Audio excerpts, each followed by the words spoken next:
জনাব মামুন সাহেবের বড় ভাই মাহফুজ সাহেব আমার বন্ধু। আমি দারুণ দেওবন্দ একসাথে লেখাপড়া করেছি। মামুন সাহেবের সাথে আমার কিছু কথা ছিল, জানি না ওই কথা হয় কিনা। হেফাজতে ইসলাম বাংলাদেশ এই বাংলাদেশের ইতিহাসে সবচাইতে বড় দল, ঠিক না বলো?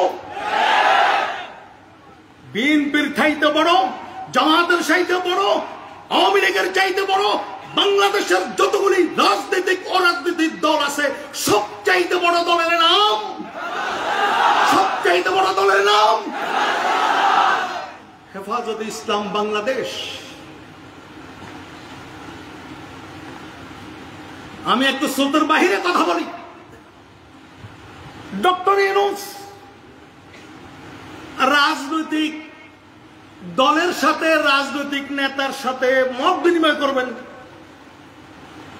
আমি জিজ্ঞাসা করতে চাই, হেফাজতে ইসলামের মহাসচিব সেখানে কেন যাবেন? যদি হেফাজতের 13 দফা নিয়ে কথা বলতে হয়, আপনি প্রাইভেট ডক্টর ইউনূস থেকে সময় নেন। ডক্টর ইউনূস আপনাকে 4 বার সময় দিবে, 3 বার স্যালুট জানাবে। আমরা কেন ডক্টর ইউনূসের কাছে যাব? যমুনায় যাব, যমুনায় যারা থাকে তারা আমাদের কাছে আসবে।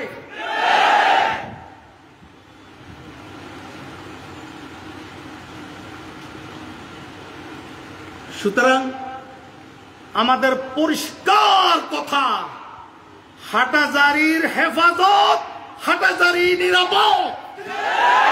বলুন সবাই, হাটাজারির হেফাজত, হাটাজারির হেফাজত। কোন দালালের জায়গা হেফাজতে হবে না।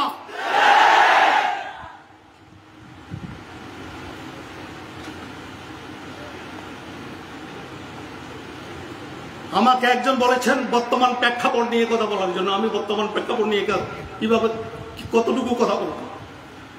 এখানে তো আমার হাটাজারি মাদ্রাসার ওই বিপ্লবী ছাত্ররা আছে যারা 24 ঘন্টার আলটিমেটাম দিয়ে 2 ঘন্টায় ওসিকে অপসারণ করেছে।